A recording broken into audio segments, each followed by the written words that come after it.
Ito yung apps Earnbay. Ha? Pag binuksan mo siya, ganyan mangyayari. Nandito yung price niya. Ito lang yung task mo. Halimbawa, ito, dito pindutin mo.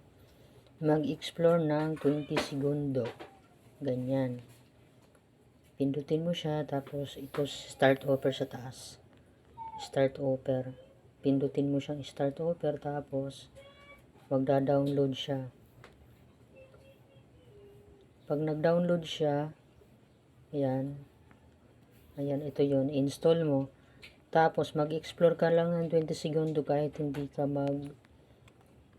magtaya or ano, basta i-steady mo lang yung 20 segundo mo dyan. Tapos makaka-earn ka na ng ano dito, ano ba yung offer dito? 719 na coins. 7 yata ang ano niyan. 7 pesos. Ayan, ganyan lang. Tapos ito yung payout. Makaka-payout na ako dito eh.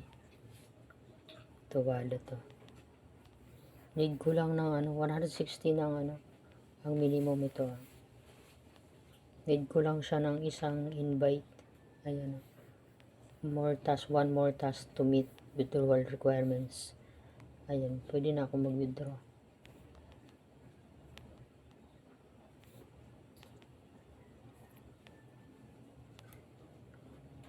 Ganun lang. Tapos itong box na to, mayroon tong ayan may reward siya. Tapos manonood ka lang ng ads. Tapos madadagdag na piso yan bawat patak mo dyan, piso. Bawat panood mo ng ads, piso. Tayin lang natin yung ads. 21 seconds na yun.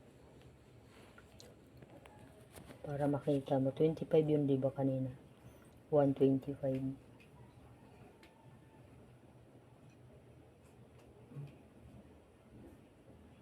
Tapos na yung ads.